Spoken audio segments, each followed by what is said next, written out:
Hello, my name is Marcus. I'm the compiler of a collection of therapy quotes entitled Psychoanalytic Self-Awareness Quotes. This is TQ 450. Therapy quote number 450. Precocious development is achieved at the expense of a capacity for intimacy. The love deprivation that results from having leapfrogged over early development leaves a void in the individual's inner life. So I thought this quote could be used as a follow-up to an earlier quote by Rinsley. Rinsley, in that quote, asked the following question. He asked, how is it that a person can develop cognitively, become a scientist, an engineer and all that, which is great, but that there could be such a mismatch with that and other parts of the self being developed?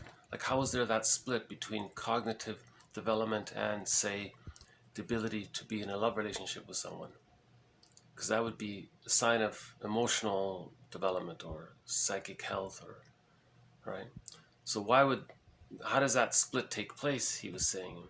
And he ended up with the theory that sometimes, he speculated that sometimes the mother rewards the child's cognitive development, encourages it, and does it in a way where the psychic umbilical cord is still fused with the mother. In other words, the mother says to the child, here's all this love and support for your cognitive development on the condition you stay bonded to me psychically. So that's sort of one form of the Jocasta mothering style, maybe. She doesn't want the child to leave the mother, right? It's okay if the child is famous and all that, but the first love has to be to the mother, kind of thing, right? And even if that scientist marries, he's still a mama's boy, it's that kind of thing. So Rinsley asked, how does that happen, And maybe one way of talking about it is in the idea of precocious development. So sometimes in precocious development, where the child is advances cognitively, okay, his mental skills in the cognitive realm are very advanced. He's a little scientist by the age of 2 or something, whatever.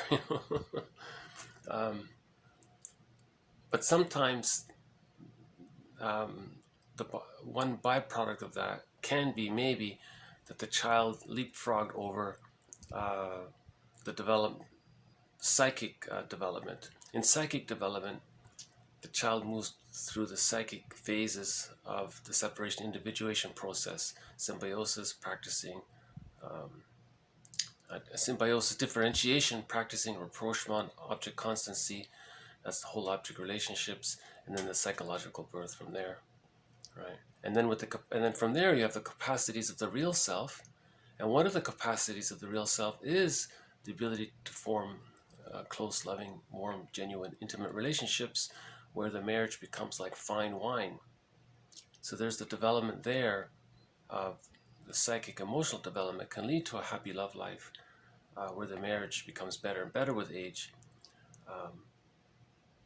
Now, if that gets split off, so the theory is that can get split off, disassociated, and denied, and then the cognitive development can flower. So you have like a premature flowering of the development, of the cognitive development, disconnected from this other development. So the dictionary puts it as, in general, precocious adjective, unusually advanced or mature in development, especially in mental development. Okay, so what he means is unusually advanced or mature in development, especially in cognitive. He means cognitive development. He didn't say emotional development or psychic development. He specifically referred to cognitive development. Again, precocious, prematurely developed as the mind or the faculties of the mind. So again, see the faculties of the mind. So there's that cognitive. He can do algebra at the age of 2 and so on, right? In botany, this is flowering or fruits coming or fruits ripening early. Okay, so before the leaves, the blossoms come, right? The flowers don't appear. The flowers appear before the leaves. Okay, so the flowers appear before the leaves. So that's just in general about this idea of precocious development. So it's interesting. There's an animated film that sort of makes reference to this. The character was described as being a precocious child. So I thought I would just play the clip for it. In the clip, they show a couple of famous people, and you see the famous people saying what their mother felt towards their child, to their soul, right? So one is Copernicus. He meets his soul, and he's telling his soul what was told to him when he was a child. And the second character was Antoinette, and she's telling her soul, she's telling the soul what her mother told her soul, that kind of thing. Okay, it's very quick, so I'll just play it here. Copernicus. The world doesn't revolve around you,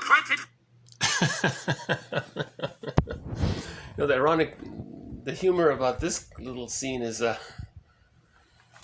the way Copernicus is, the way they're depicting Copernicus's soul being,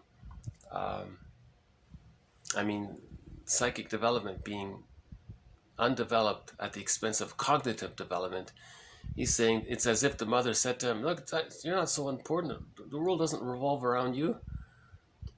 Now, in early development, the world does revolve around the baby, right?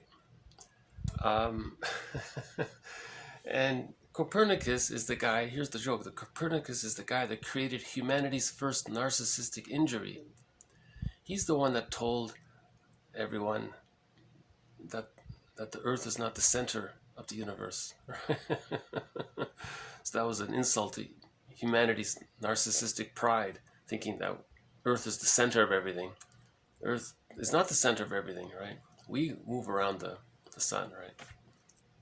And the second character was Antoinette. Oh, Marie Antoinette. Nobody can help you. Nobody.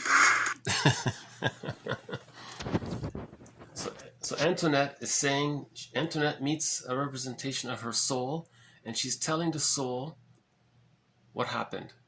This is what happened. I'm going to role play. I'm going to role play my mother, and I'm going to communicate it to you. My mother shouted at me and this kind of thing.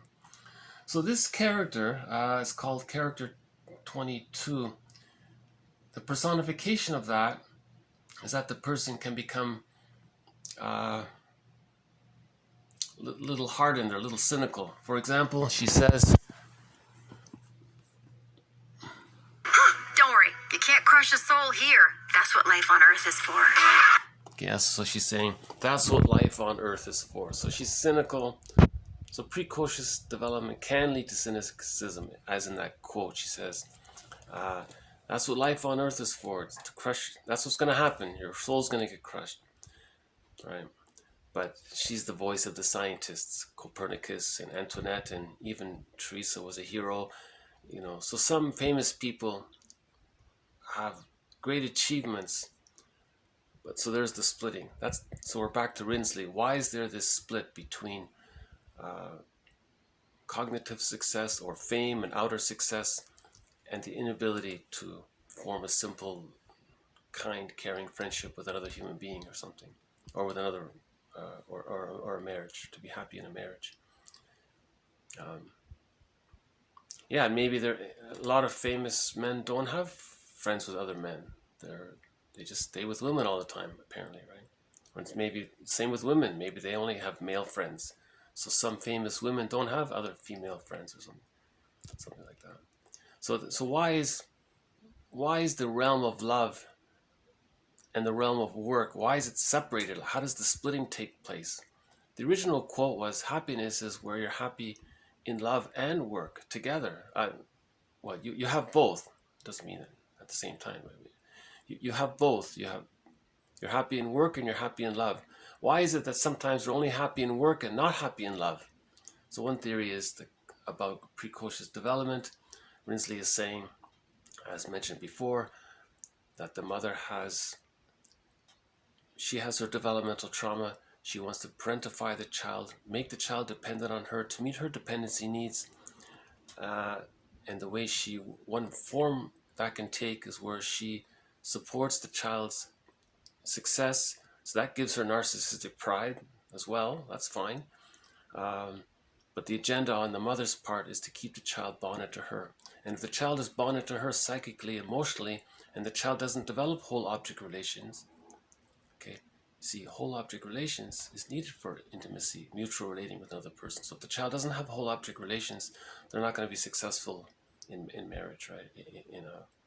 In marriage being like fine wine, they're not going to have that. Because if you're overly bonded to the mother and you're a mama's boy and all that,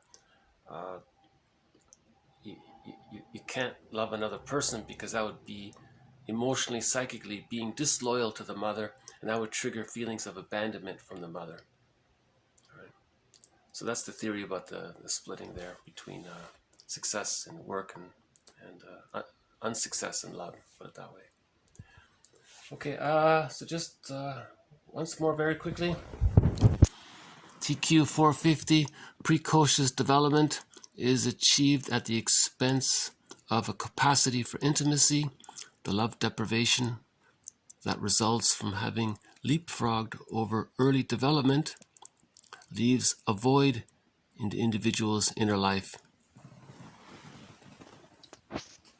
And maybe it's that void he's talking about here that causes a person to be afraid of intimacy and love. And he's talking about development. He means psychic, emotional psychic development. The child development, he means, in the emotional psychic realm, where you move from symbiosis temporarily to splitting and then to whole object relations. That's been missed, right? And, I haven't seen the movies. These clips came from a movie called Soul, animated movie. I haven't seen it, but it appears to be a follow-up to Inside Out that came out a few years ago. A good movie. Yeah, maybe we'll do a video about Inside Out. Yeah. Okay, this has been TQ 450. More to follow. Bye for now. Thank you.